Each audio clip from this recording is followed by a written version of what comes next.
The April afternoon sun cast long shadows across the University of Michigan campus as I walked toward the parking lot, my cap and gown draped over my arm. Graduation was just 3 weeks away, and despite the mounting stress of final exams and job applications, I felt a sense of accomplishment I'd never experienced before. 4 years of late nights, ramen dinners, and cramming for exams were finally coming to an end. My name is David Mitchell, and at 22, I was about to become the first person in my family to graduate from college. My parents, Karen and Tom Mitchell, had worked blue-collar jobs their entire lives. Mom as a nurse's aide at the local hospital, Dad as a mechanic at Johnson's Auto Shop in our small hometown of Cedar Falls, Ohio. They'd sacrificed so much to help me pursue my dream of studying business administration, even when money was tight. The weight of student loans hung over me like a storm cloud, but I tried not to think about it too much. I'd managed to secure a part-time job at the campus bookstore, and between that income, my parents' modest contributions, and the financial aid package, I'd somehow made it work. There were nights when I'd lie awake calculating and recalculating my expenses, wondering if I'd have enough to make it through the semester. As I reached my beat-up 2018 Honda Civic, a hand-me-down from my dad when his back started giving him trouble, I heard someone calling my name. David Mitchell. I turned around to see Mrs. Eleanor Whitman approaching me with a warm smile. Mrs. Whitman was my grandmother's neighbor back in Cedar Falls, a woman in her 70s with silver hair always perfectly styled and a penchant for floral dresses. She'd known my family for decades, having moved to the neighborhood when my dad was still in high school. Mrs. Whitman? What are you doing here? I asked, genuinely surprised to see her nearly 3 hours away from home. Oh, honey, she said, slightly out of breath from the walk. I was visiting my niece Sarah here in Ann Arbor. She works at the hospital downtown. I was just leaving when I spotted you. Her eyes sparkled with the kind of warmth that reminded me of freshly baked cookies and Sunday dinners. I smiled, remembering how she'd always been kind to our family. When I was younger, she'd sometimes bring over homemade apple pie for no reason other than she'd made too much. During my senior year of high school, when I'd been stressed about college applications, she'd stopped by with encouraging words and a plate of her famous chocolate chip cookies. That's so nice of you to visit family, I said, adjusting my backpack. How's your niece doing? Oh, Sarah's wonderful. She's been working in pediatrics for about 5 years now. Mrs. Whitman's expression shifted slightly, becoming more serious but still warm. But David, I wanted to tell you something. I hope that check helped you graduate. I felt my eyebrows furrow in confusion. Check? What check, Mrs. Whitman? Her face lit up with a mixture of pride and satisfaction. The graduation check, dear. The one I sent to help with your final semester expenses. I know how hard you and your family have been working, and I wanted to do something special for you. After all, you're going to be the first Mitchell to graduate from college. My confusion deepened. I hadn't received any check from Mrs. Whitman, and I was certain I would have remembered something like that. My financial situation had been tight enough that any unexpected help would have been memorable. Mrs. Whitman, I'm so sorry, but I don't think I received a check from you. Are you sure you sent it to the right address? Her expression changed from joy to concern. Oh my, yes, I'm absolutely certain. I sent it about 6 weeks ago. It was for $500. I know it's not a fortune, but I hoped it would help with books or some of those graduation fees. $500. That amount would have made a significant difference in my final semester. I'd been surviving on peanut butter sandwiches and instant coffee for weeks, trying to stretch every dollar until graduation. I mailed it to your family's address in Cedar Falls, she continued, her voice growing more worried. I figured your parents would make sure you got it, or maybe they'd apply it directly to your school expenses. A cold feeling began to settle in my stomach. You sent it to my parents' house. Yes, dear. I addressed it to you, but I sent it to the Mitchell residence on Maple Street. I thought that would be the safest way to make sure it reached you. I forced a smile, not wanting to worry this kind woman who had clearly acted out of generosity. I'm sure there's just been some mix-up, Mrs. Whitman. Maybe it got lost in the mail, or maybe my parents are planning to surprise me with it at graduation. But even as I said the words, doubt crept into my mind. My parents and I talked regularly, usually twice a week, and they'd never mentioned receiving anything from Mrs. Whitman. More importantly, given how stressed I'd been about money lately, I couldn't imagine they'd hold on to something that could help me without mentioning it. "Well, I certainly hope so," Mrs. Whitman said, though she still looked concerned. I wrote the check to David Mitchell and put "for graduation expenses" in the memo line. I even included a little note telling you how proud I was of your accomplishment. We chatted for a few more minutes about family and my upcoming graduation, but my mind kept returning to the missing check. After promising to give her regards to my parents and grandmother, I watched as she walked toward a blue sedan where a woman who must have been her niece was waiting. As I drove back to my apartment, a cramped studio I shared with my roommate Marcus, I couldn't shake the uneasy feeling in my chest. The more I thought about it, the more questions arose.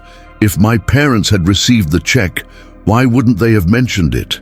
They knew I was struggling financially. They knew I'd been working extra shifts at the bookstore and had even considered taking out an additional small loan to cover my final month's expenses. Marcus was at his computer when I walked in, probably working on his senior thesis for his engineering degree. He looked up as I entered, noting my expression. "Dude, you look like someone just told you Santa isn't real. What's wrong?" I dropped my backpack and sat on the edge of my bed. Marcus and I had been roommates for 2 years, and he'd become one of my closest friends. He was the kind of person who could read people's moods instantly, probably because he'd grown up in a house with 4 siblings and had learned to navigate complex family dynamics. "I just ran into this woman from my hometown," I said, loosening my tie. "She told me she sent me a graduation check 6 weeks ago. $500. Marcus whistled low. "That's awesome, man. Where is it?" "That's the problem. I never got it. She sent it to my parents' house." "Did you call them?" I pulled out my phone, staring at it. "Not yet. I mean, there's probably a logical explanation. Maybe they're saving it as a surprise, or maybe the check really did get lost in the mail." But Marcus, ever the analytical engineer, was already thinking through the possibilities. "When's the last time you talked to your parents about money?" "Last week. I mentioned that I was cutting back on groceries to save money for graduation expenses. And they didn't say anything about having money to help you." The question hung in the air between us. I realized that not only had my parents not mentioned the check, but they'd actually seemed sympathetic about my financial struggles during our last conversation. My mom had even offered to send me a care package with some non-perishable food items. "No," I said quietly. "They didn't." Marcus leaned back in his chair. "Look, I'm not trying to stir up trouble, but that seems weird. If my parents got a check meant for me, especially when they knew I was struggling, they'd definitely tell me about it." I knew he was right, but I didn't want to jump to conclusions. My parents had always been honest with me, sometimes brutally so. When I was 16 and had wanted an expensive pair of sneakers, my dad had sat me down and explained exactly why we couldn't afford them, showing me the family budget and helping me understand the difference between wants and needs. "I'll call them tonight," I decided. "I'm sure there's an explanation." But as the evening wore on, I found myself putting off the call. Part of me was afraid of what I might learn, and part of me felt guilty for even questioning my parents' integrity. They'd supported my college dreams when many parents in our economic situation might have pushed me toward immediate employment. They'd celebrated every good grade, every scholarship, every small victory along the way. Finally, around 9 o'clock, I dialed their number. "David!" My mum's voice was warm and welcoming, as always. "How are you, sweetheart? How are the final exams going?" "Hi, Mum. They're going well. I should be done by next week." "That's wonderful. Your father and I are so excited for graduation. We've already requested the time off work, and Grandma is planning to ride with us." I could hear the pride in her voice, and it made what I had to ask even more difficult. "Mum, I have a kind of strange question. Did you and Dad happen to receive any mail for me recently? Maybe a check or something?" There was a pause on the other end of the line. It was subtle, but I'd known my mother for 22 years, and I could detect the slight change in her tone when she spoke again. "Mail for you? Like what, honey?" "Well, I ran into Mrs. Whitman today, Eleanor Whitman from Maple Street. She mentioned that she sent me a graduation check about 6 weeks ago. She said she mailed it to our house." Another pause, longer this time. "Mrs. Whitman sent you a check?" "That's what she said, $500 for graduation expenses." I heard some muffled conversation in the background. My mom was probably talking to my dad. "David, we haven't received any check from Mrs. Whitman. Are you sure she said she sent it to our address?" "She seemed pretty certain. She said she addressed it to me but sent it to the house on Maple Street." "Well, sweetheart, I'm sorry, but we definitely haven't gotten anything like that. Maybe it got lost in the mail. You know how unreliable the postal service can be sometimes." Her explanation was reasonable, but something in her voice didn't feel right. There was a tension there that I'd never heard before when we talked about everyday things. "Yeah, maybe," I agreed. "I'll probably call Mrs. Whitman back and let her know. She might want to check with her bank to see if the check was cashed." "That's probably a good idea," my mom said quickly. "These things happen sometimes." We chatted for a few more minutes about graduation plans and my job search, but the conversation felt strained in a way that was completely unfamiliar. When I hung up, I felt more confused than ever. Marcus looked up from his textbook. "How'd it go?" "They said they never received it." "Do you believe them?" It was a question I didn't want to answer because I wasn't sure anymore. My parents had never lied to me about anything significant, but there had been something in my mom's voice that raised red flags. "I don't know," I admitted. "I think I need to do some investigating." "What kind of investigating?" I was quiet for a moment, thinking. Mrs. Whitman mentioned that she could check with her bank to see if the check was cashed. Maybe I should call her back and ask her to do that. That's a good idea. If the check was never cashed, then it really might have gotten lost in the mail. And if it was cashed, Marcus met my eyes, then someone's not telling you the truth. That night, I lay awake staring at the ceiling, running through possibilities in my mind. Maybe the check had been delivered to the wrong address. Maybe someone had stolen it from the mailbox. Maybe Mrs. Whitman had made a mistake about the address. But with each scenario I considered, I kept coming back to the same uncomfortable thought. What if my parents had cashed the check and hadn't told me? The idea seemed impossible. These were the people who had taught me about honesty and integrity. They were the ones who had always told me that trust was the foundation of any relationship. But $500 was a significant amount of money for a family that often struggled to pay bills. I thought about all the times in recent months when I'd mentioned my financial stress. I remembered the phone call 3 weeks ago when I'd told my mom I was considering selling my textbooks early to get some extra cash, even though I still needed them for finals. I remembered my dad's voice last month when I'd mentioned that I was eating a lot of peanut butter sandwiches because they were cheap and filling. If they had received money intended to help with my expenses, wouldn't they have told me? Wouldn't they have wanted to relieve some of my stress? The more I thought about it, the more I realized I needed to know the truth, whatever it might be. The next morning, I called Mrs. Whitman. "David, dear, how lovely to hear from you again so soon." "Hi, Mrs. Whitman. I wanted to follow up on our conversation yesterday about the check." "Oh, yes. Did you find out what happened to it?" "Well, I talked to my parents, and they said they never received it. I was wondering if you might be able to check with your bank to see if the check was cashed. That way, we can figure out if it got lost in the mail or if there's something else going on." "Of course, honey. I can call them right now if you'd like to hold on, or I can call you back in a few minutes." "I'll hold on if that's okay." "Absolutely. Let me get my account information." As I waited, my heart pounded.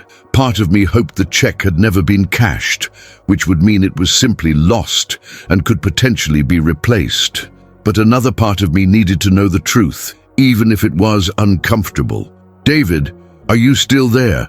"Yes, Mrs. Whitman."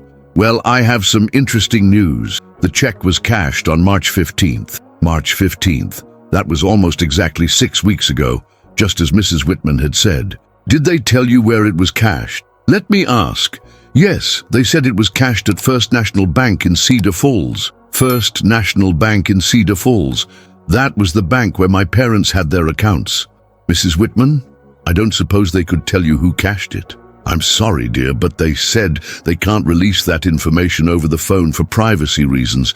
But David, this is very concerning. If your parents truly never received the check, then someone else must have taken it from your mailbox and somehow cashed it. Yes, I said quietly. That's concerning. But I already knew the truth, even if I didn't want to admit it. The check had been cashed at my parents' bank 6 weeks ago. The timing matched perfectly with Mrs. Whitman's story. And despite my mum's assurance that they'd never received any mail from Mrs. Whitman, someone had clearly gotten that check and deposited it. David, I think you should file a police report. This sounds like mail theft, which is a federal crime. I need to make a few more phone calls first, Mrs. Whitman. Thank you so much for checking on this. Of course, dear. And David, I'm going to put a stop payment on that check and write you a new one. This time I'll send it directly to your apartment address. A young man shouldn't have to worry about money when he's so close to achieving his dreams. Her kindness made the situation even more painful. That's incredibly generous of you, Mrs. Whitman, but please don't worry about that right now. Let me figure out what happened first. After I hung up, I sat in my apartment feeling like the world had shifted on its axis. The check had definitely been cashed, and it had been cashed at my parents' bank. The logical explanation was becoming unavoidable, but I couldn't bring myself to fully accept it yet. I needed more information. I spent the next hour researching online, trying to understand the process of check cashing and what would be required. What I learned made the situation even clearer. To cash a check made out to David Mitchell, someone would need to either be David Mitchell or have some form of authorization from David Mitchell. Since I certainly hadn't cashed the check, and since I hadn't authorized anyone else to do so, the only reasonable explanation was that someone had forged my endorsement. But who had access to the check? According to Mrs. Whitman, it had been mailed to my parents' house. According to my parents, they'd never received it. But according to the bank, it had been cashed locally. I thought about calling my parents again, but I wasn't sure what to say. How do you ask your parents if they've stolen money that was meant for you? How do you confront the people who raised you about a betrayal that seems impossible to believe? Instead, I decided to take a different approach. I would drive home to Cedar Falls that weekend and do some investigating on my own.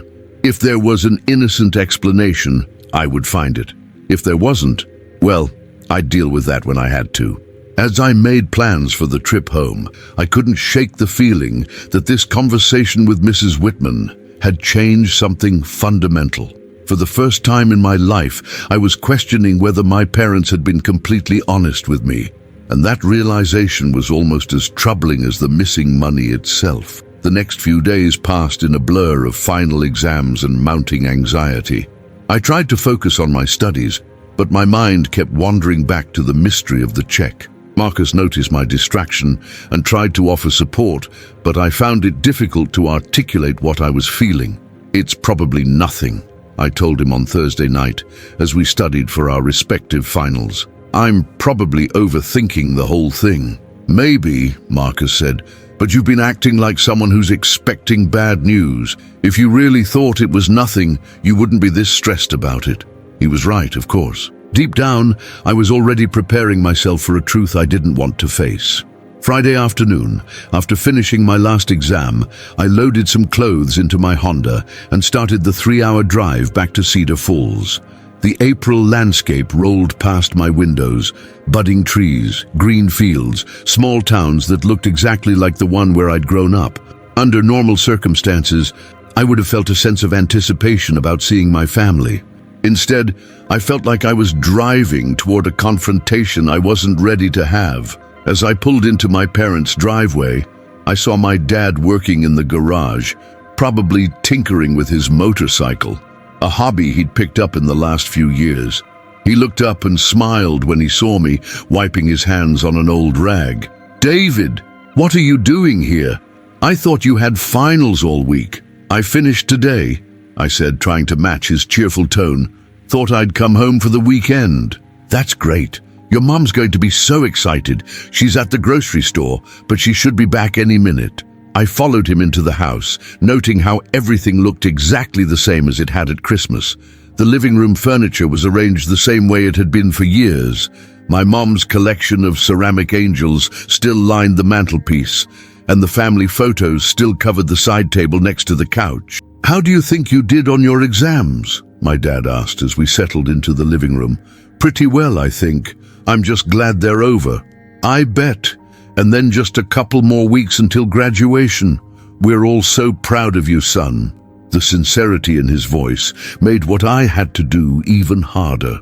This was my father, the man who had taught me to ride a bike, who had helped me with my math homework, who had worked double shifts to help pay for my college application fees. Dad, I need to ask you something, and I need you to be completely honest with me. Something in my tone must have alerted him, because his expression became more serious. Of course. What's on your mind? Did you and Mom receive a check from Mrs. Whitman about 6 weeks ago? I watched his face carefully as I asked the question, looking for any telltale signs of deception. What I saw was a flicker of something, surprise, concern, maybe guilt, before his expression settled into one of confusion. David, we talked about this on the phone. We never received any check from Mrs. Whitman. Dad, I called Mrs. Whitman back and she checked with her bank. The check was cashed on March 15th at First National Bank here in Cedar Falls. The silence that followed was deafening. My dad's eyes dropped to his hands, and for a long moment, neither of us spoke. David, he said finally, his voice quiet, I think we need to wait for your mom to get home before we continue this conversation. And in that moment, I knew. The way he avoided my eyes, the way his shoulders seemed to sag, the way he suddenly looked older than his 51 years, it all told me that my worst fears were about to be confirmed. You cashed it, didn't you? I asked, my voice barely above a whisper. My dad looked up at me, and I saw something I'd never seen in his eyes before. Shame. Son, it's not what you think. We were planning to tell you.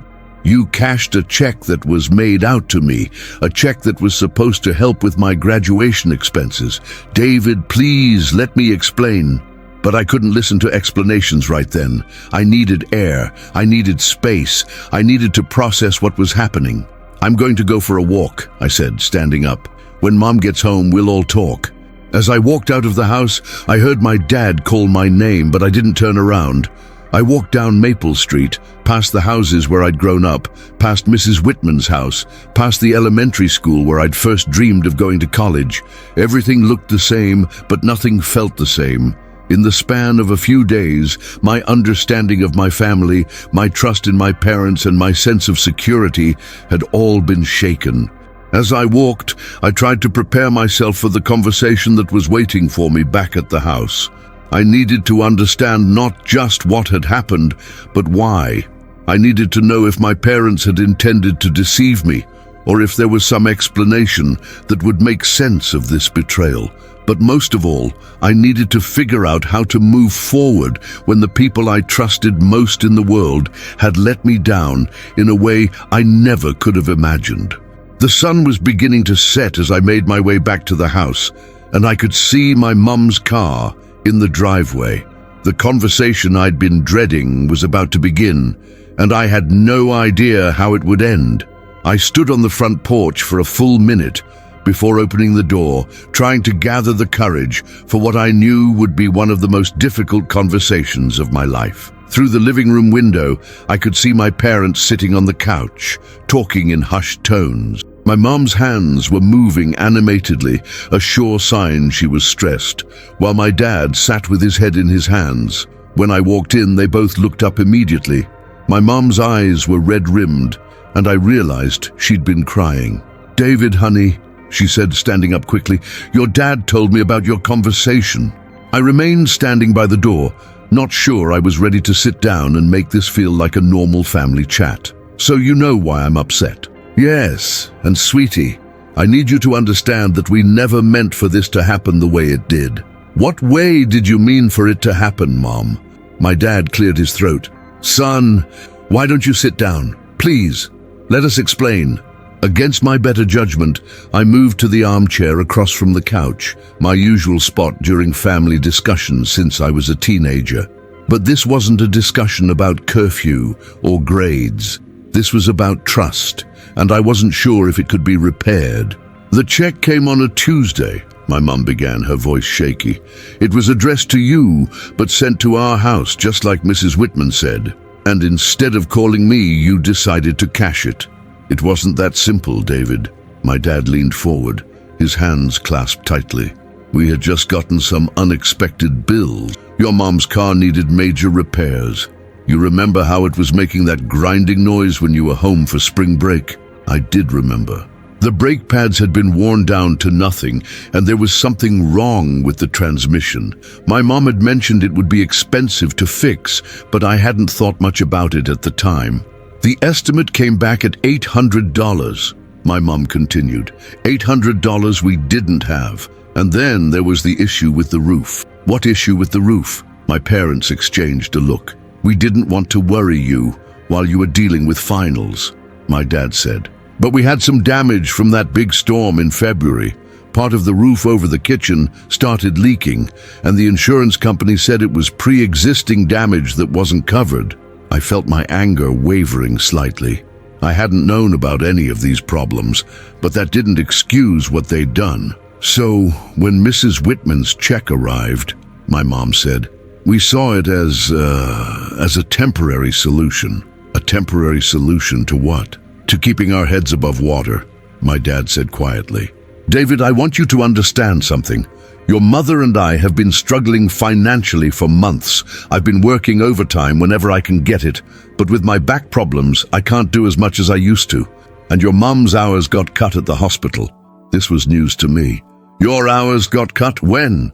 In January. They reduced my schedule from 4 days a week to 3.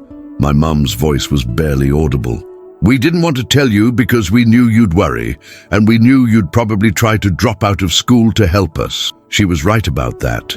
If I'd known my parents were struggling financially, I would have seriously considered leaving school and getting a full-time job to help support the family. But Mom, that check wasn't for you. It was for me. It was specifically to help with my graduation expenses. We know that, honey. And we were planning to replace the money before you graduated. Planning to replace it how? Another long pause.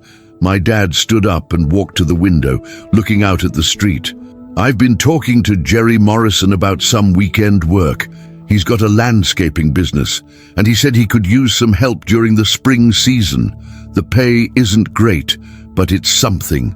Jerry Morrison lived 3 streets over and had indeed started a small landscaping business after he retired from the factory. The work would be physically demanding, especially for my dad with his back problems. And I've been trying to pick up some extra shifts at the hospital, my mom added. If I could work 1 extra day a week for the next month, plus your dad's weekend work, I could see what they were trying to do, but it didn't change the fundamental problem. You still should have told me. You should have called me and explained the situation. Maybe we could have figured out a solution together. Like what? My dad asked, turning back to face me. You're already working as much as you can while maintaining your grades. You're already eating peanut butter sandwiches for dinner. What more could you have done? It was a fair question, and it highlighted the impossible situation my family was in. But it still didn't justify their decision. I could have called Mrs. Whitman and asked her to make the check out to you instead, or I could have endorsed it over to you legally, or I could have found a way to take out a small loan to help with the family expenses. David, my mom said, we've been trying to protect you from our financial problems for your entire college career. We didn't want you to have to worry about whether we could pay the mortgage or buy groceries. We wanted you to focus on your education. But by cashing my check, you made me part of the problem whether I wanted to be or not.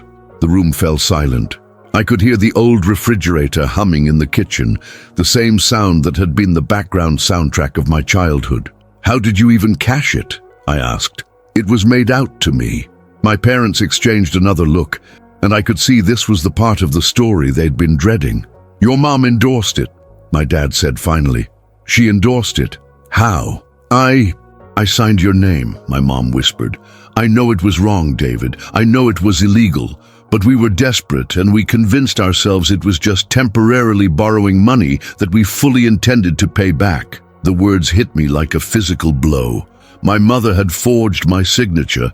My mother, who had taught me about honesty and integrity, who had lectured me about the importance of doing the right thing even when it was difficult, had committed fraud. "Mom, do you realize what you've done? Forging someone's signature on a check is a serious crime." "I know," she said, tears flowing freely now. "I know, and I've been sick about it ever since. I barely slept for weeks after we cashed it." "Then why didn't you tell me?" "Because we thought we could fix it before you found out. We thought we could replace the money, and you'd never have to know how bad things had gotten for us." I leaned back in the chair, trying to process everything I'd learned. My parents were in serious financial trouble. My mom had lost hours at work. My dad was dealing with health issues that were affecting his ability to earn money. They'd been keeping all of this from me to protect me from worry, but they'd also stolen money that was meant for me, forged my signature, and lied to me about it when I'd asked directly. "How much of the money is left?" I asked. "We used $300 for the car repairs and $200 for materials to fix the roof," my dad said.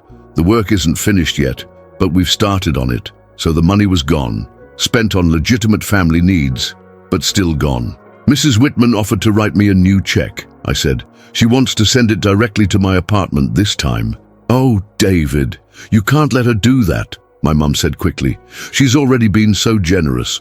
We'll find a way to pay you back." How? You just told me you're both barely able to pay your regular bills." "We'll figure it out," my dad said, but his voice lacked conviction.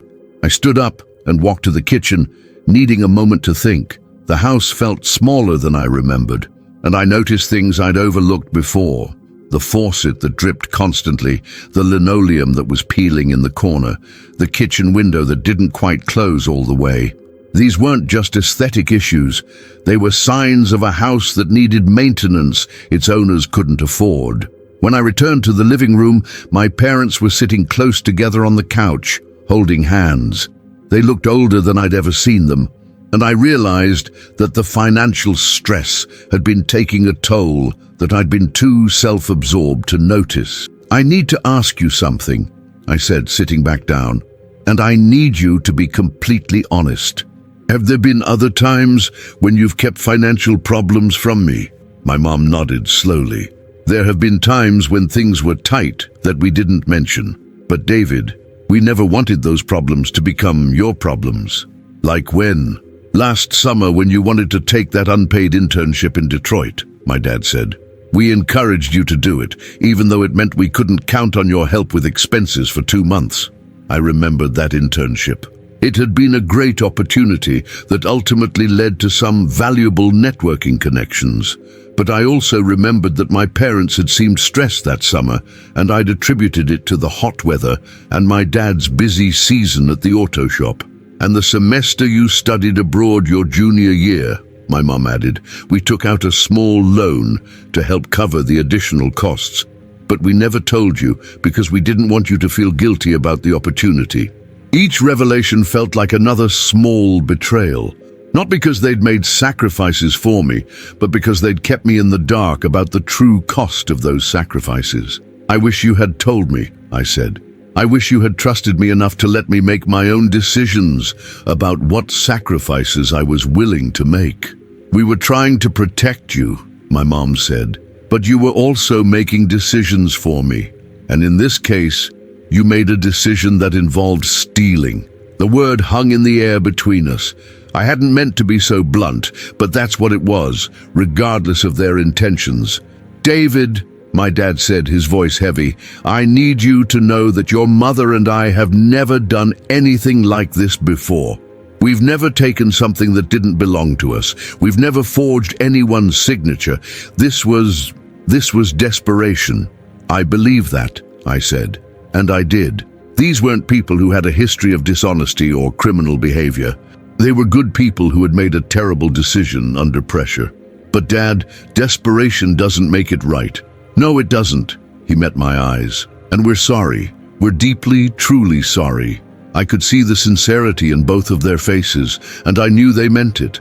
But sorry didn't solve the problem, and it didn't rebuild the trust that had been damaged. What happens now? I asked. We pay you back, my mom said firmly. Whatever it takes. With what money? We'll figure it out. Your dad can take on the landscaping work. I can try to get more hours at the hospital or find a second job. We'll make it work. I thought about my parents, both in their 50s, working themselves even harder than they already were to pay back money they'd spent on legitimate family needs. It seemed like a punishment that didn't fit the crime, especially when the crime had been born out of desperation rather than greed. There's something else we need to talk about, I said. Mrs. Whitman thinks someone stole her check from your mailbox. She's talking about filing a police report. The color drained from both of my parents' faces. Oh, God, my mom whispered. David, if she files a police report, they'll investigate. They'll find out what really happened.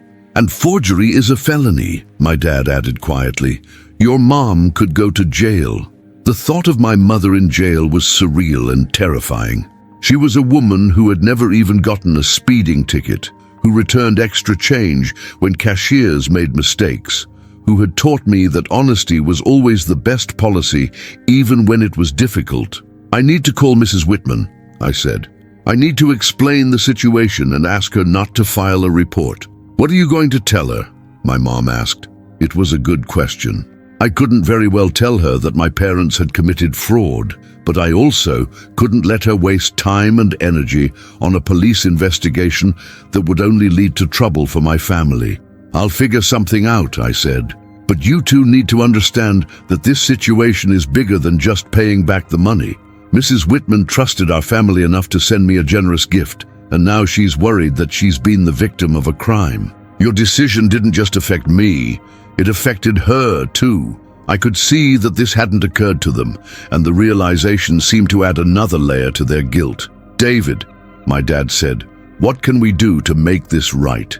I don't know yet, I admitted. I need some time to think. I stood up, feeling emotionally exhausted. I'm going to stay in my old room tonight, and tomorrow I'll drive back to school. I need to figure out how to handle this situation with Mrs. Whitman, and I need some space to process everything. Of course, my mum said. And David, I know you're angry with us, and you have every right to be. But please know that we love you more than anything in the world. Everything we've done, right or wrong, has been because we wanted you to succeed. I know that, Mom, and I love you too. That's what makes this so hard.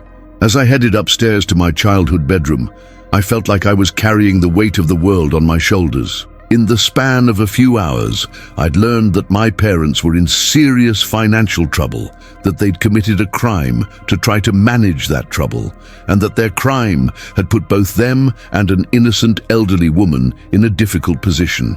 My bedroom looked exactly as I'd left it at Christmas, my high school football trophies on the dresser, my college acceptance letters still pinned to the bulletin board, my old textbooks still arranged on the shelves. But I felt like a different person than the one who had slept in this room just 4 months earlier.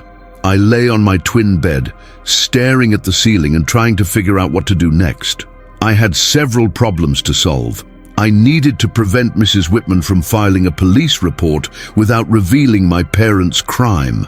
I needed to figure out how to handle the financial situation, and I needed to rebuild trust with my parents while also holding them accountable for their actions. Around midnight, I heard a soft knock on my door. "Come in," I said. My mom peeked her head in. "I brought you some hot chocolate. I thought you might have trouble sleeping." She set the mug on my nightstand, the same nightstand where she'd left countless glasses of water and plates of snacks during my high school years when I was studying late. "Mom, can I ask you something?" "Anything." "When you signed my name on that check, what were you thinking? In that exact moment, what was going through your mind?" She sat on the edge of the bed, just as she had when I was younger and needed comfort after a bad day at school. "I was thinking that I had failed as a mother," she said quietly. I was thinking that I couldn't even provide basic security for my family, and that my son was eating peanut butter sandwiches for dinner because we couldn't afford to help him more. I was thinking that maybe, just this once, I could fix a problem without anyone having to suffer for it. But you knew it was wrong. Yes, I knew it was wrong. But David, sometimes when you're desperate, you convince yourself that wrong things are acceptable if they're for the right reasons. I told myself it was just borrowing. I told myself we'd pay it back before you ever found out. I told myself that Mrs. Whitman would want the money to be used to help the family, even if it wasn't exactly what she intended. Do you still believe that? She was quiet for a long moment. No, she said finally. I think I was lying to myself because the truth was too hard to face. What truth? That your father and I are struggling more than we've ever struggled before, and that we're getting older and it's not getting any easier. That maybe we've been so focused on making sure you had opportunities that we ignored problems in our own lives until they became crises. It was the most honest thing she'd said all evening, and it helped me understand not just what they'd done, but why they'd done it.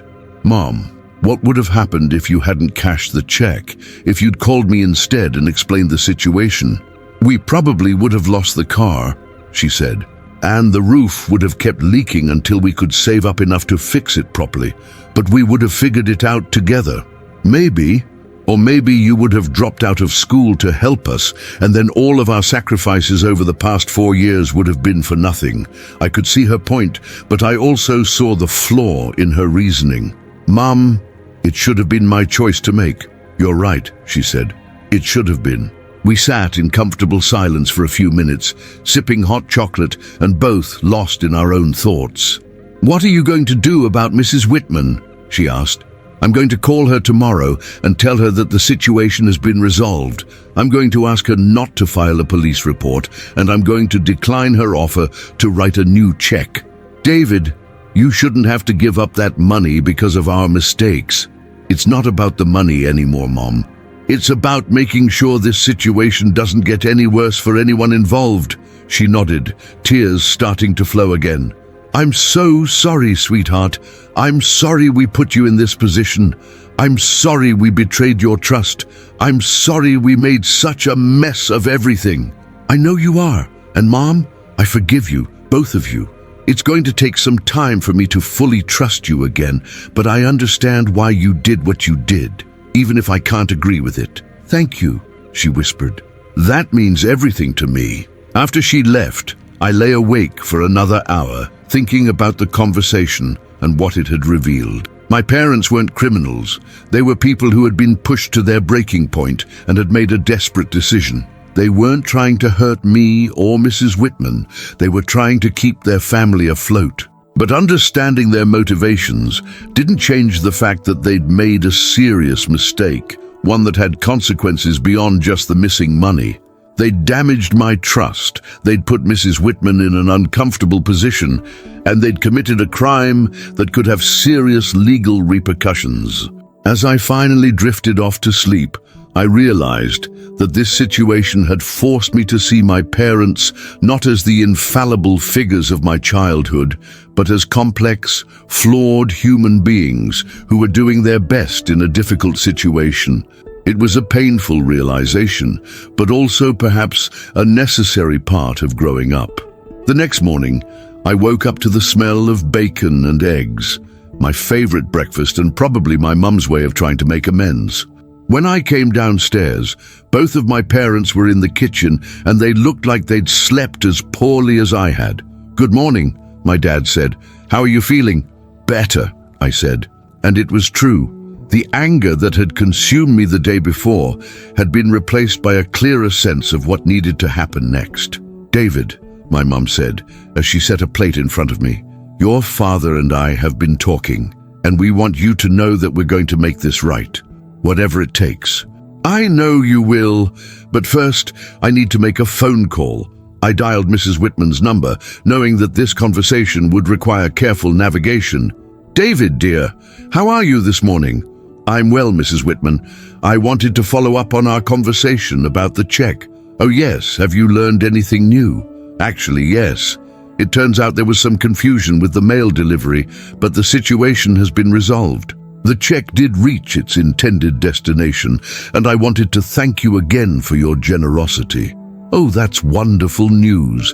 But David, if you received the check, why didn't you know about it when we talked the other day? This was the tricky part. There was some miscommunication within my family about how to handle it, but everything has been cleared up now. Well, I'm so relieved to hear that. I was quite worried about filing that police report. But if everything is resolved, then I suppose there's no need for that. No need at all, I said quickly. And Mrs. Whitman, I can't tell you how much your kindness means to me and my family. It's made a real difference. That's exactly what I hope to hear, dear. You enjoy your graduation and make sure to give my regards to your parents. I will. Thank you again for everything. After I hung up, my parents looked at me with a mixture of relief and gratitude. Thank you, my dad said. You didn't have to protect us like that. Yes, I did, I said. You're my family. That doesn't mean I approve of what you did, but it means I'm not going to let you face consequences that are worse than the crime itself. We spent the rest of the morning talking about practical matters. My parents showed me the estimates for the car and roof repairs, and I could see that they really had used the money for legitimate family needs. We also talked about their financial situation more broadly, and I began to understand just how precarious things had become. Why didn't you ask me for help sooner? I asked. Because you're 22 years old and about to graduate from college, my mom said. It's not your job to support us. It's our job to support you. But we're a family. We're supposed to help each other. And we will, my dad said. But David, your job right now is to finish your education and start your career. Once you're established, if we need help, we'll ask. But right now, you need to focus on your own future. It was a reasonable perspective, but it also highlighted the generational divide in our approaches to family responsibility. My parents saw their role as sacrificing for my benefit, while I saw us as a team that should face challenges together. Before I left for school that afternoon, we made some agreements.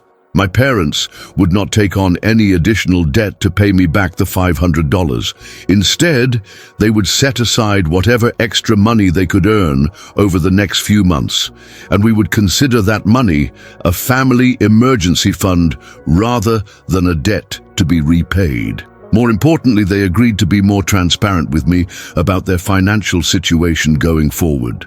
No more hiding problems to protect me from worry. I'm an adult now, I told them as I loaded my car. I'd rather know about problems and be able to help than be kept in the dark and find out about them in ways like this. You're right, my mom said. And David, we're proud of the man you've become. The way you handled this situation, the way you protected Mrs. Whitman and us while still holding us accountable, that shows real maturity and wisdom. As I drove back to Ann Arbor, I reflected on how much had changed in just 24 hours. I'd learned difficult truths about my parents and my family's financial situation. I'd been forced to confront the fact that the people I trusted most in the world were capable of making serious mistakes. And I'd had to navigate a complex situation that required balancing justice with mercy, honesty with protection. But I'd also learned something important about myself. I was capable of handling adult problems with adult solutions. I could be disappointed in people I loved without stopping loving them. I could forgive without forgetting, and I could protect my family without condoning their actions. When I got back to my apartment, Marcus was waiting with a worried expression. "How did it go?" he asked. "It was complicated," I said, and then I told him the whole story. When I finished, he was quiet for a moment. "That's really tough, man. How are you feeling about it all?"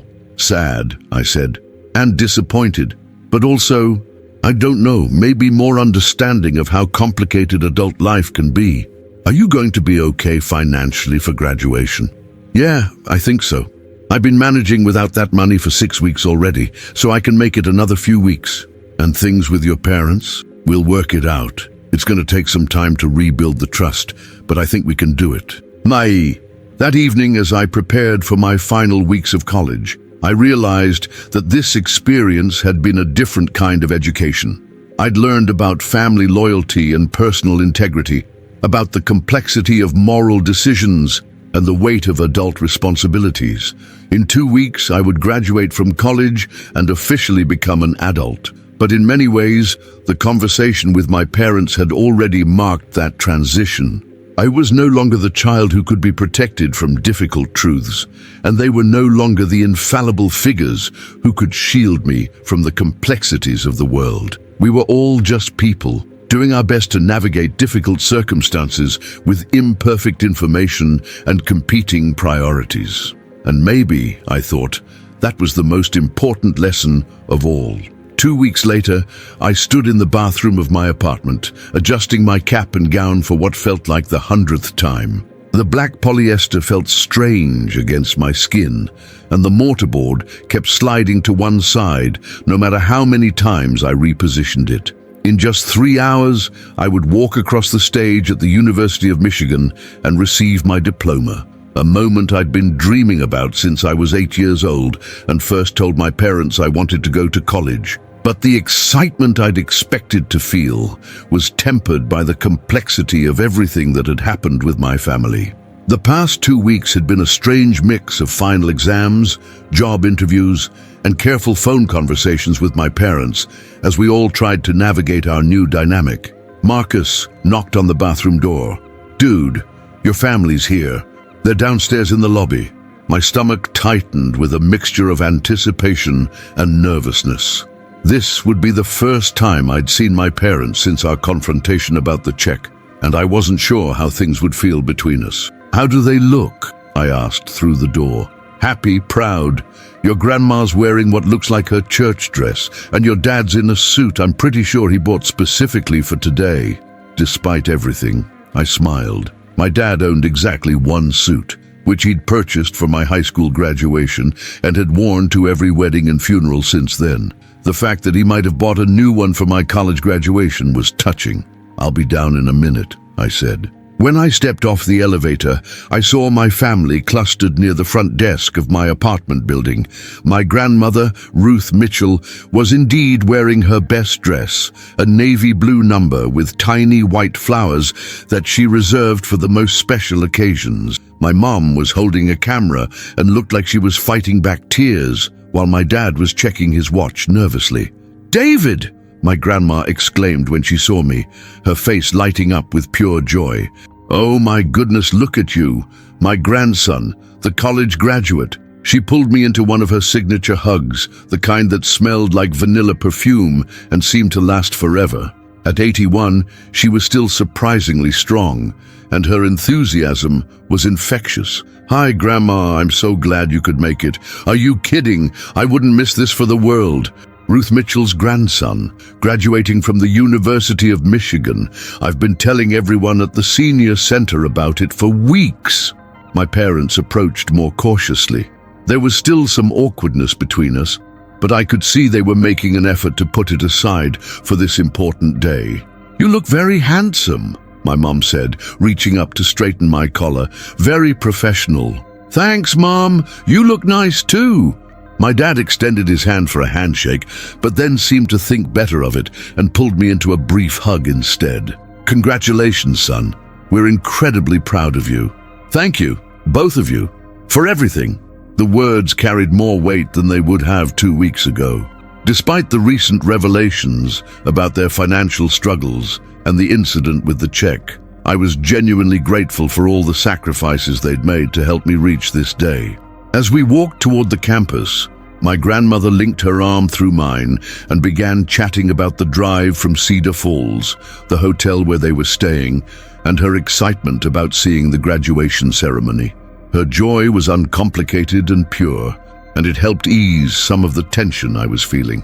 "David," she said as we approached the stadium where the ceremony would be held, "I have something for you." She stopped walking and pulled a small wrapped box from her purse. "I wanted to give this to you before the ceremony, just from me to you." I opened the box to find a watch, not an expensive one, but clearly something she'd chosen with care. The face was simple and elegant, with Roman numerals and a brown leather band. "Grandma, this is beautiful, thank you." "It was your grandfather's," she said, her voice soft with memory. "He wore it every day for 30 years, to work at the factory and to church on Sundays. I've been saving it for your graduation day since you started college." I felt my throat tighten with emotion. My grandfather had died when I was 15, and I'd always regretted that he wouldn't be there to see me graduate. Having his watch made me feel like he was with us in some way. "I don't know what to say.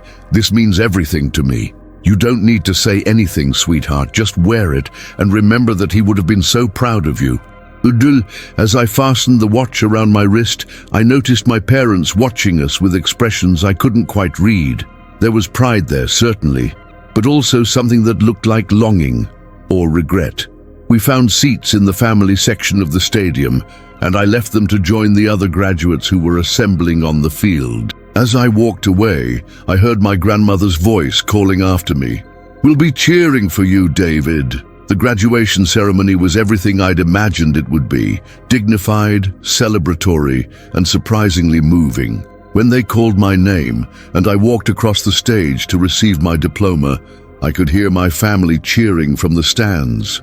The piece of paper in my hands represented 4 years of hard work, sacrifice, and perseverance, and for a moment I forgot about all the complications and just felt pure accomplishment. After the ceremony, we gathered for pictures in front of the university's main library. My mom took dozens of photos, me alone, me with my diploma, me with the family, me with just my grandparents, me with just my parents. She approached the photo session with the dedication of a professional photographer, making sure she captured every possible angle and combination. "Mom, I think you have enough pictures," I said after about 20 minutes. "Absolutely not," she replied, checking the camera's display. "This is a once-in-a-lifetime event. I want to make sure we have plenty of memories." As we walked back toward the parking area, my dad fell into step beside me. "David, your mother and I were wondering if you'd like to have dinner tonight to celebrate our treat." The invitation was clearly an olive branch, an attempt to create a positive shared experience after the tension of recent weeks. "I'd like that," I said. "Where did you have in mind?" "That steakhouse downtown you mentioned last Christmas. The one you said you'd been wanting to try but couldn't afford." The restaurant was indeed expensive by my standards, the kind of place I'd walk past and dream about eating at someday when I had a real job and a steady income. The fact that my parents were offering to take me there, knowing their own financial struggles, was both touching and concerning.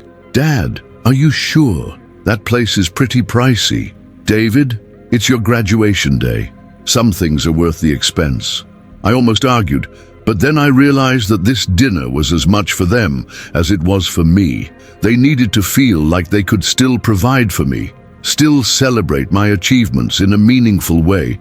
Taking that away from them would be cruel. "Okay," I said.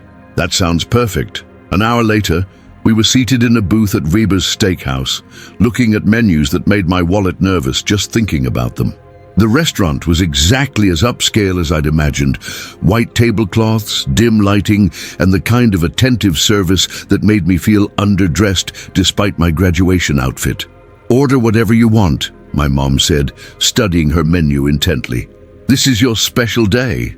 I chose a moderately priced steak dinner, while my parents and grandmother selected items that seemed reasonable without being the cheapest options available. When the waiter came to take our order, my dad also requested a bottle of wine to celebrate. "Tom," my mom said quietly, "we don't need—" "Karen, it's our son's graduation from college. We're having wine." There was something defiant in his tone, as if he was determined to mark this occasion properly regardless of the cost. I understood the impulse, but it also worried me given what I now knew about their financial situation.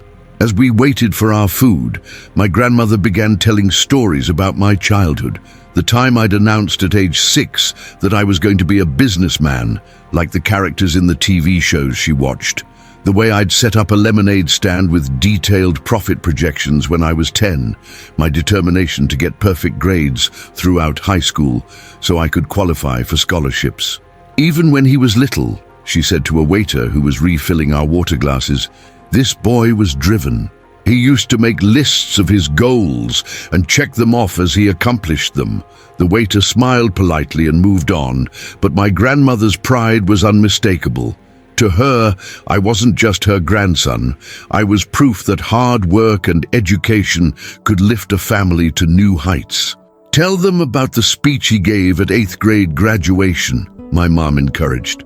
Oh my goodness, yes. My grandmother's eyes lit up. David was chosen to give the student speech at his 8th grade graduation, and he talked about how education was the key to breaking cycles of limitation. 13 years old, and he was already thinking about these big concepts.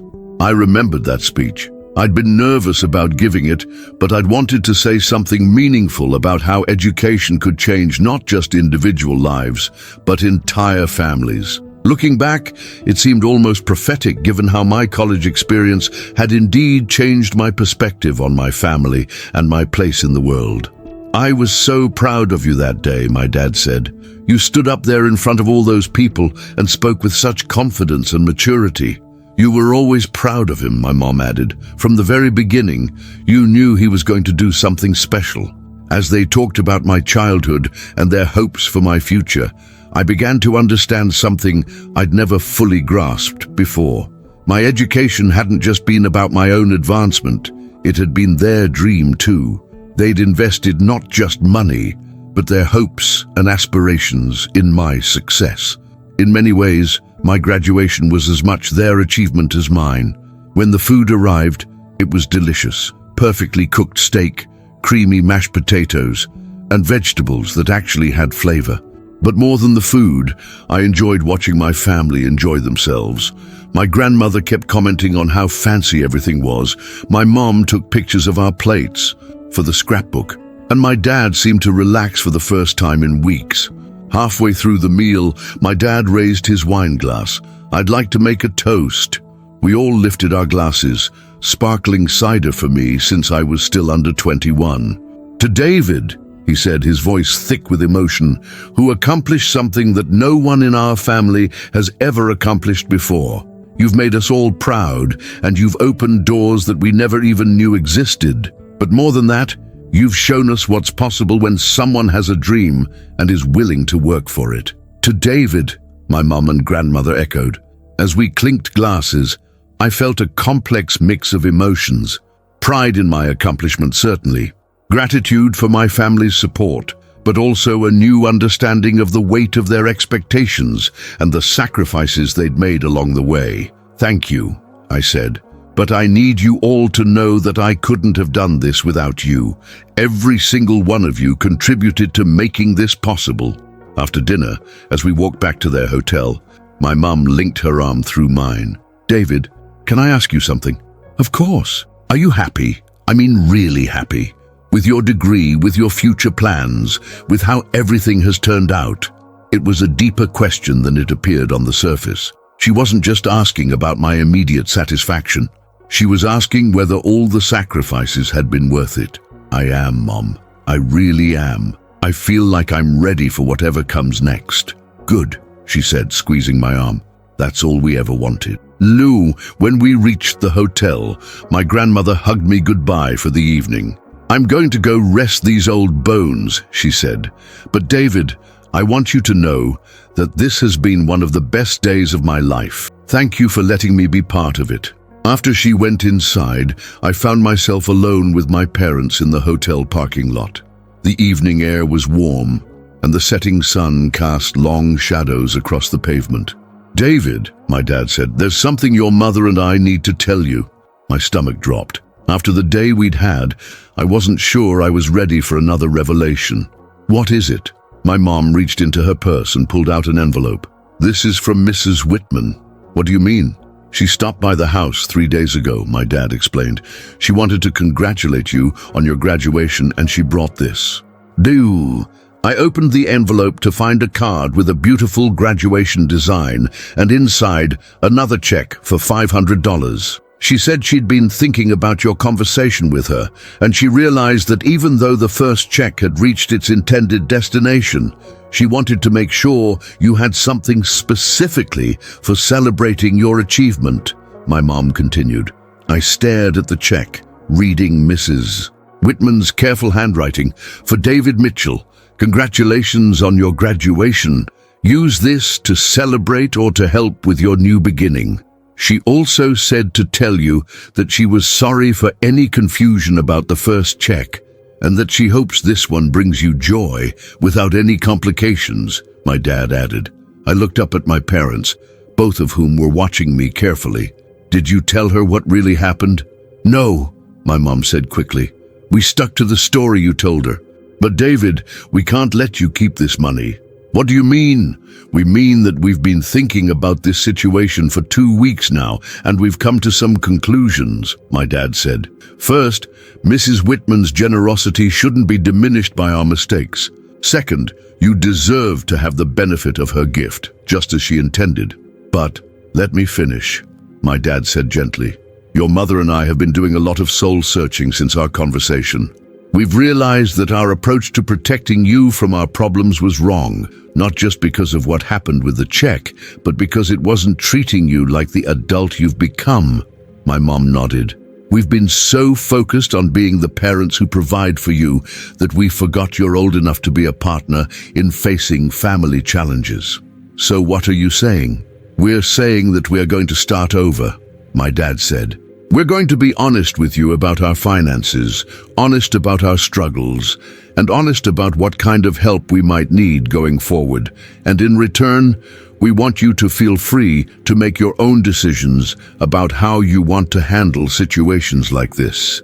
This check is yours, my mom said. It was always meant to be yours. Use it however you think is best, whether that's celebrating your graduation, starting your post-college life, or even helping your family, if that's what you choose to do. I looked at the check again, then at my parents. What if I want to use part of it to help with your car repairs and roof work? Then that's your choice to make, my dad said, as an adult member of this family. For the first time in weeks, I felt like we were all on the same page. The check wasn't just a piece of paper worth $500. It was a symbol of a new relationship dynamic where I was treated as an equal partner rather than someone to be protected and provided for. Thank you, I said, both of you, for being honest about this and for trusting me to make good decisions. Thank you for forgiving us, my mom said, and for handling everything with such maturity. As I drove back to my apartment that night, Mrs. Whitman's check in my wallet and my grandfather's watch on my wrist, I reflected on how much had changed since that afternoon 2 weeks ago when I'd run into her on campus. I'd learned difficult truths about my family, been forced to confront complex moral situations, and had to navigate the transition from being someone's child to being an adult family member. But I'd also learned that families could survive betrayals and rebuild trust. I'd discovered that people could make serious mistakes without being fundamentally bad people. And I'd come to understand that growing up sometimes meant accepting that the people you love are imperfect, while still loving them anyway.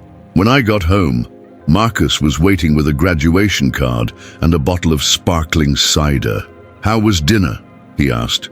Complicated, I said, but good, really good, as I told him about Mrs. Whitman's second check and the conversation with my parents, I realized that this entire experience had been a graduation of sorts, not just from college, but from a simpler understanding of family relationships to a more nuanced appreciation of what it means to be part of a family as an adult. So, what are you going to do with the money? Marcus asked. I think I'm going to use part of it to help my parents with their repairs, and part of it to celebrate this new chapter in my life. And the rest, I'm going to save it, I said, for the next time my family needs help or for my own emergencies. Either way, I want to be prepared. It felt like the right decision, a balance between supporting my family and taking care of my own future, between honoring Mrs. Whitman's generosity and being responsible with the gift she'd given me.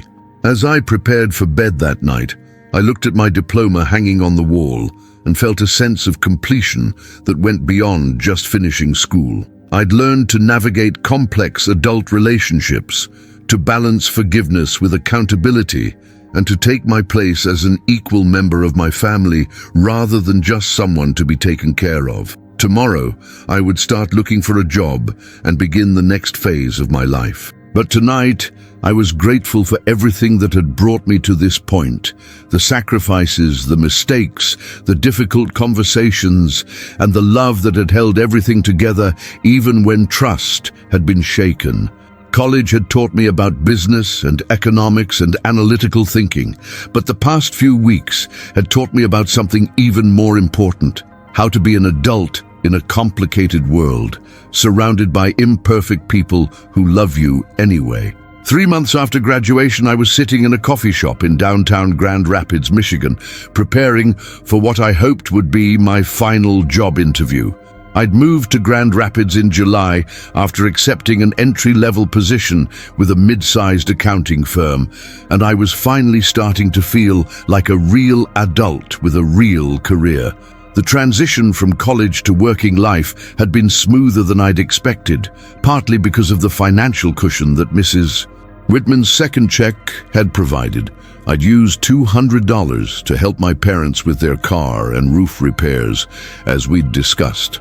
Another $100 had gone towards celebrating my graduation, a weekend trip to Chicago with Marcus before we both started our jobs. The remaining $200 sat in a savings account, earning modest interest and giving me peace of mind. My phone buzzed with a text from my mom. "How's the interview going? Dad and I are thinking of you." The message made me smile.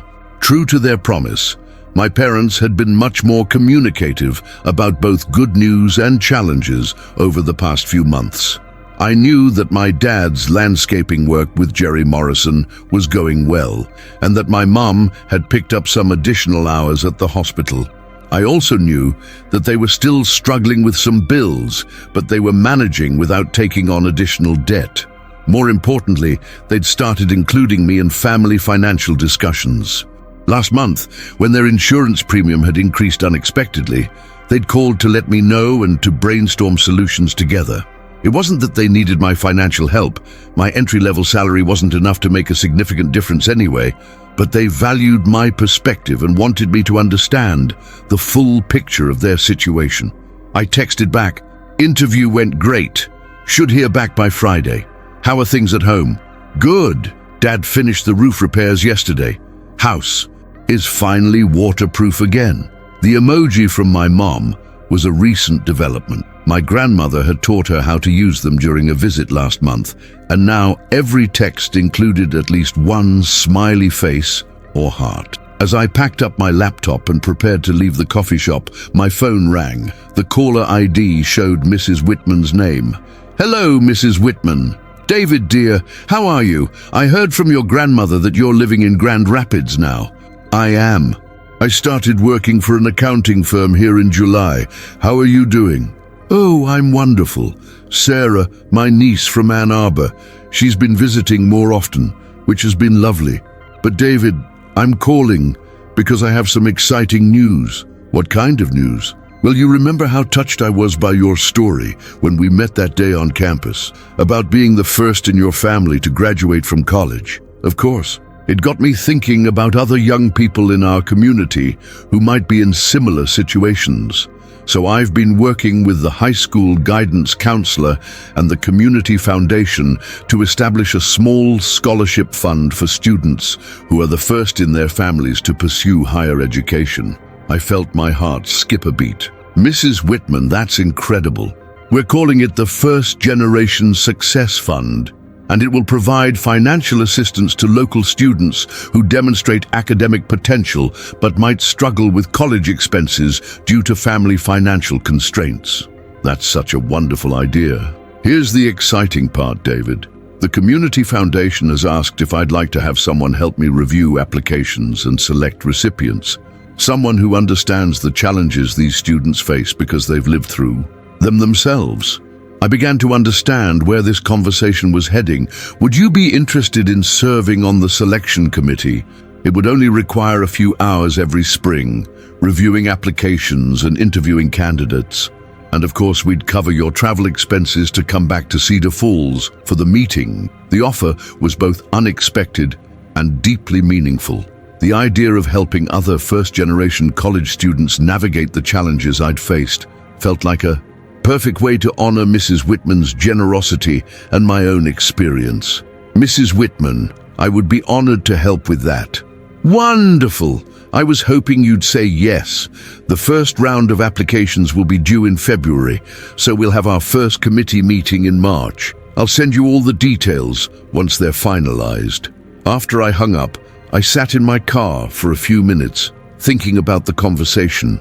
In some ways, it felt like the perfect conclusion to the story that had begun with that chance encounter on campus. Mrs. Whitman's original gift had set in motion a series of events that had fundamentally changed my relationship with my family and my understanding of adult responsibility. Now, her continued generosity was creating opportunities for other students to benefit from similar support. That evening, I called my parents to tell them about Mrs. Whitman's scholarship fund and my invitation to serve on the selection committee. "That's fantastic, David," my dad said when I reached him at home. "What a great way to give back." "It really is," my mom added from the extension phone. "And how fitting that it all started with her kindness to you." "Speaking of which," I said, "I have something I've been wanting to discuss with both of you." "What's that, sweetheart?" "I've been thinking about what happened with the check, and about Mrs. Whitman's generosity, and about our family's financial situation, and I've come to a decision." I could hear the slight tension in their voices when my mom responded. "What kind of decision?" "I want to set up a small family emergency fund. Nothing dramatic, just $50 a month from my salary, automatically deposited into a savings account that any of us can access if there's an unexpected expense." There was silence on the other end of the line. "David," my dad said finally, "that's very generous, but you don't need to." "I know I don't need to," I interrupted gently, "but I want to. Not because I think it's my responsibility to support you, but because I think families should support each other, and because I never want any of us to feel so desperate about money that we make decisions we regret." "But $50 a month, that's $600 a year," my mum protested. "That's a lot of money for someone just starting their career." "It's manageable for me, and it would be meaningful for all of us. Think about it. If we'd had even a small emergency fund when your car needed repairs and the roof started leaking, you wouldn't have felt pressured to cash that check." Another pause. "Are you sure about this?" my dad asked. "I'm sure. This isn't about guilt or obligation. It's about being proactive instead of reactive. It's about making sure we're all financially stable enough to make good decisions instead of desperate ones." "David," my mum said, her voice emotional, "you continue to amaze us with your thoughtfulness and maturity. I learned from watching you two handle difficult situations, even when you didn't handle them perfectly." We talked for another 20 minutes about the logistics of the emergency fund and about my new job and their ongoing projects around the house. When we hung up, I felt satisfied that we'd found a sustainable way to support each other without creating dependency or resentment. Over the following weeks, I settled into a routine in Grand Rapids. My work at the accounting firm was challenging but interesting, and I was learning valuable skills that would serve me well throughout my career. I'd found a small apartment in a decent neighborhood, and I was slowly building a social life with colleagues and neighbors. But perhaps most importantly, I was maintaining regular contact with my family in a way that felt balanced and mature. We talked weekly, sharing both successes and challenges. When my grandmother had a minor health scare in September, we all worked together to make sure she got the care she needed. When my dad threw out his back again in October, I drove home to help with some household tasks while he recovered. The family emergency fund was growing steadily, and knowing it was there gave all of us peace of mind.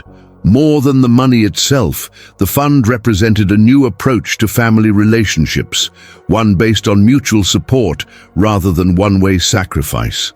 In November, I received a letter from Mrs. Whitman with information about the scholarship committee and our first meeting in March.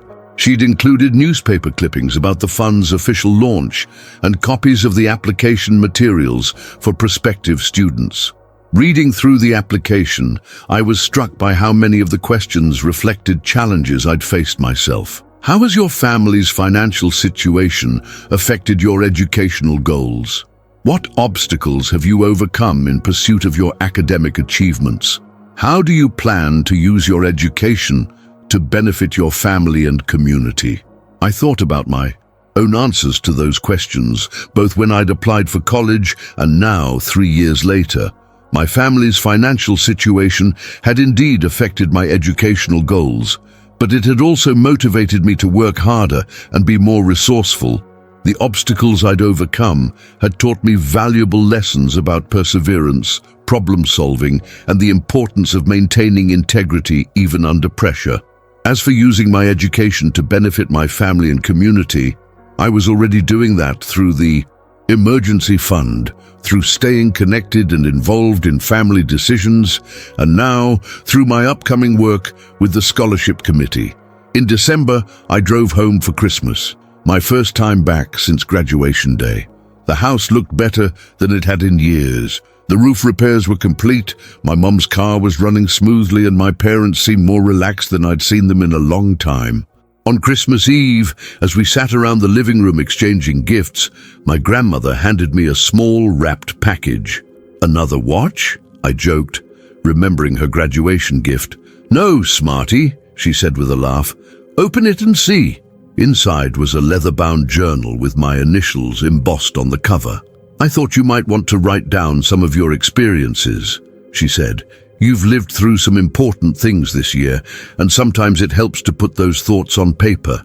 "That's a great idea, Grandma, thank you." "There's something else," she added, pulling out an envelope. "This is a copy of a letter I wrote to Mrs. Whitman, thanking her for her kindness to our family. I wanted you to see it." I read the letter, which was written in my grandmother's careful cursive. "Dear Eleanor, I wanted to write to thank you for the kindness you've shown to my grandson David and our entire family. Your generosity helped him celebrate his graduation, but more than that, it taught all of us some important lessons about giving, receiving, and supporting one another. David has told me about the scholarship fund you're establishing, and I think it's a wonderful way to honor the spirit of education and community support. I know that David is honored to be part of that effort.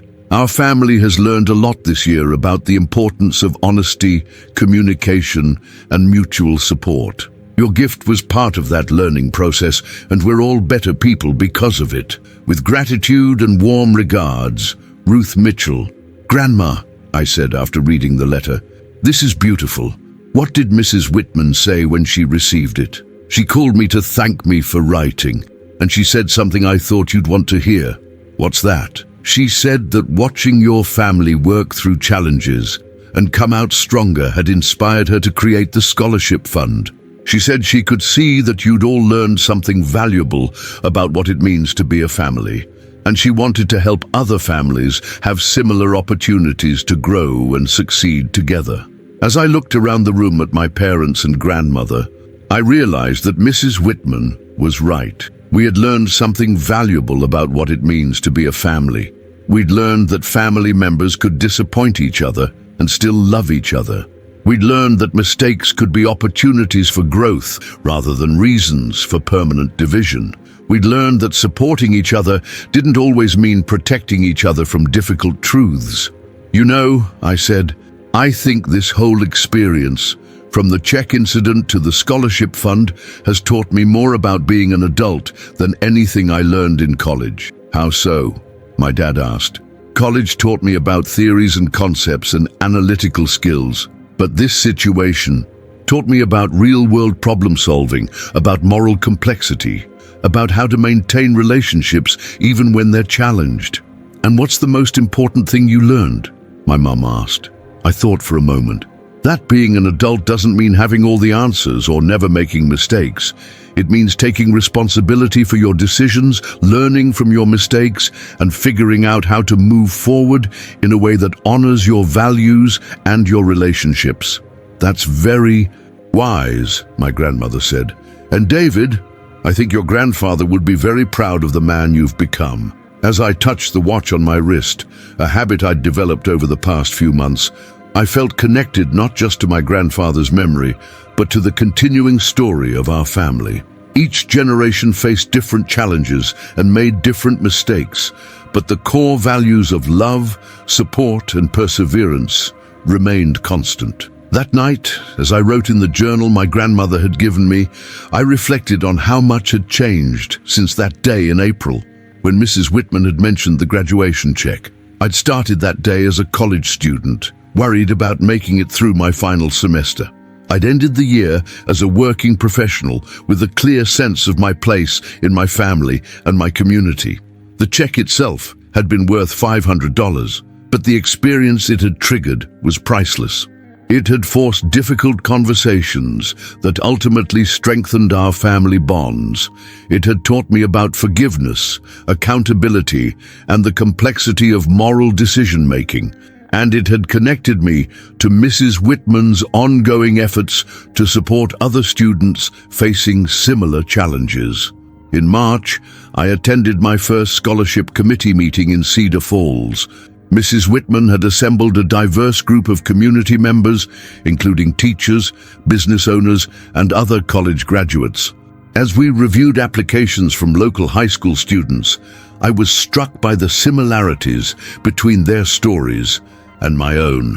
There was Maria Santos, whose parents had immigrated from Mexico and worked multiple jobs to support their family.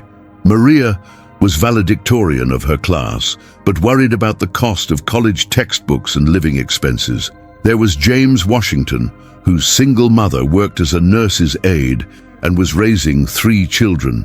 James had been accepted to the state university, but needed help with transportation costs and emergency expenses. There was Ashley Chen, whose parents ran a small restaurant and had sacrificed their own education to build a business that could support their children's academic goals. As I read their essays and interviewed them over video calls, I saw myself in their determination, their anxiety about finances, and their gratitude for any support that might help them achieve their educational goals. When we made our final selections, awarding scholarships to 5 students including Maria, James, and Ashley, I felt like I was completing a circle that had begun with Mrs. Whitman's original kindness to me. After the meeting, Mrs. Whitman and I had coffee at the same diner where my family had celebrated my high school graduation 4 years earlier. "David," she said, "I want you to know how much your participation in this process has meant to me. Your insights about the challenges these students face have been invaluable. Thank you for including me. It's been incredibly meaningful to be part of this." "I have a confession to make," she said with a smile. "When I first sent you that graduation check, I had no idea it would lead to all of this. I just wanted to help a young man who reminded me of my own grandson." "You have a grandson?" "I did. He passed away in a car accident 10 years ago, just before he was supposed to start college. He would have been the first in his family to go to college, just like you." The revelation explained so much about Mrs. Whitman's generosity and her investment in supporting first-generation college students. "Mrs. Whitman, I'm so sorry for your loss." "Thank you, dear. But you know, being part of your story, seeing you graduate, watching your family grow stronger, helping other students get similar opportunities, it's helped me find a way to honor his memory." As I drove back to Grand Rapids that evening, I thought about the interconnected nature of kindness and how one person's generosity could ripple out to affect multiple families and communities. Mrs. Whitman's original gift had been intended to help one student with graduation expenses. Instead, it had become the catalyst for family healing, personal growth, and ongoing support for other students facing similar challenges. 6 months later, I received a thank you note from Maria Santos, one of the scholarship recipients. She was thriving in her first semester of college and wanted to express her gratitude to the committee. She also mentioned that she hoped to someday serve on scholarship committees herself, helping other first-generation students achieve their educational goals. Reading her note, I realized that the story that had begun with Mrs. Whitman's check would continue long after my own involvement. Each student who received support would hopefully go on to support others, creating an expanding network of mentorship and assistance.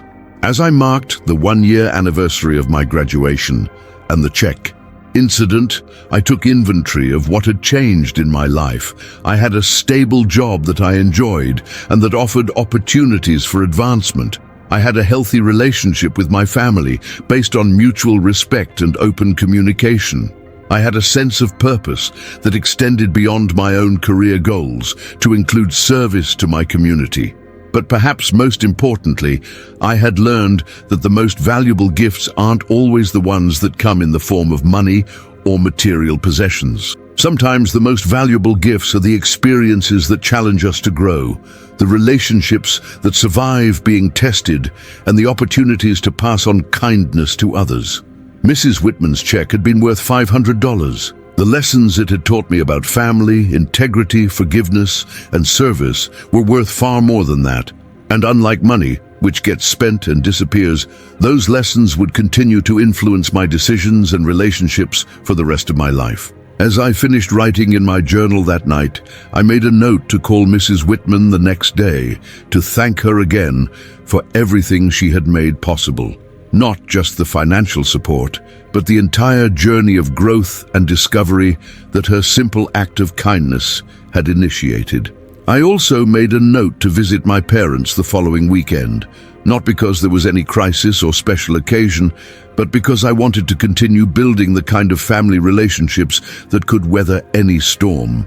The kind of relationships based on honesty, support, and unconditional love, even when that love is tested by human imperfection and difficult circumstances. The story that had begun with a graduation check had become something much larger. A story about the power of second chances, the importance of family forgiveness, and the ripple effects of generosity that extend far beyond their original intention. It was a story I was proud to be part of, and one I looked forward to continuing for years to come. Epilogue. 2 years later, I stood at the podium in the Cedar Falls High School auditorium, looking out at an audience of graduating seniors and their families. I'd been invited to give the commencement address as a local success story, a first-generation college graduate who had gone on to build a successful career and give back to his community. In the front row, I could see my parents and grandmother, their faces beaming with pride. Next to them sat Mrs. Whitman, now 84, but still sharp and energetic, who had become like a second grandmother to me over the past 3 years.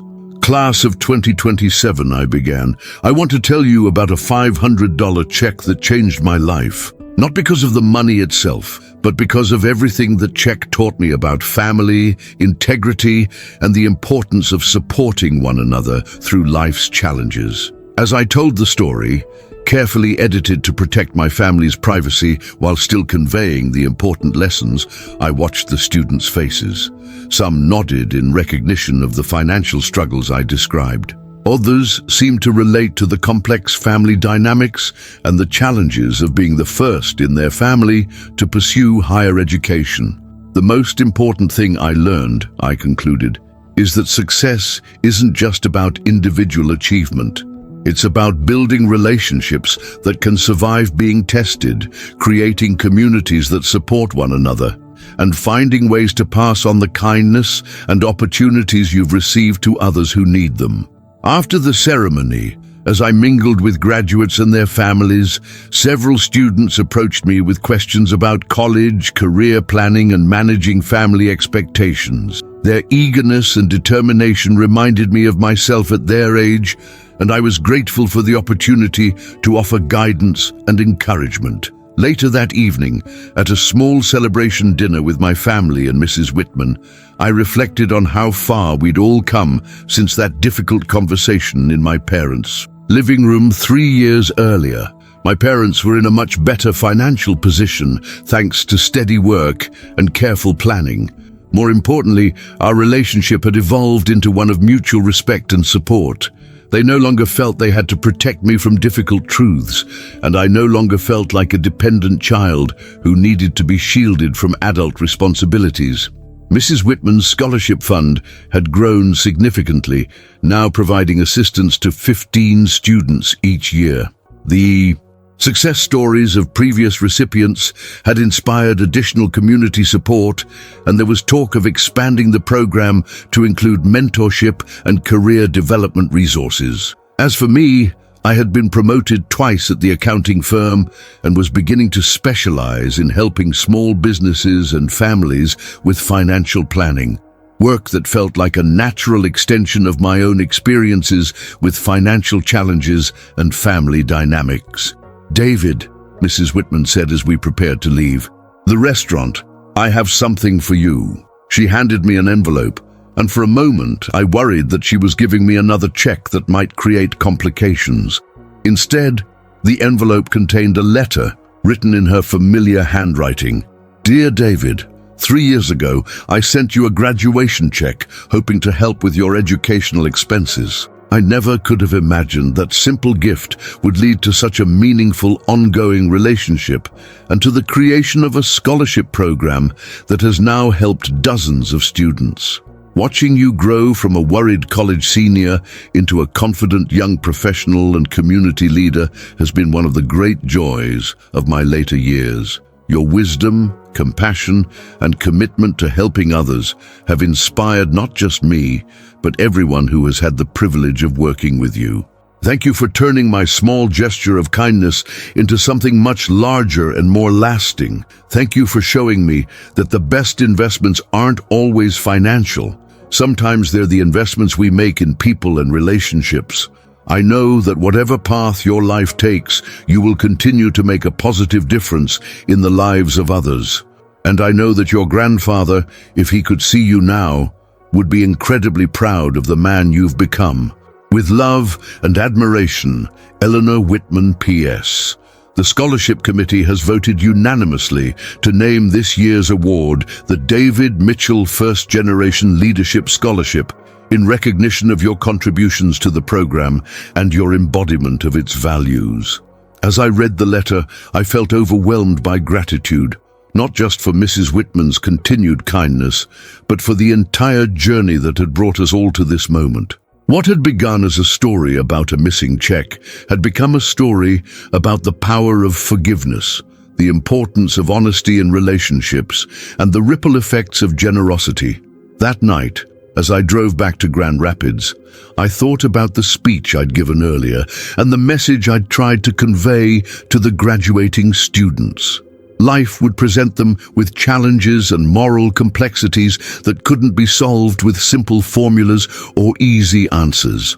They would face situations where doing the right thing was difficult, where forgiveness was necessary, and where their actions would have consequences they couldn't foresee.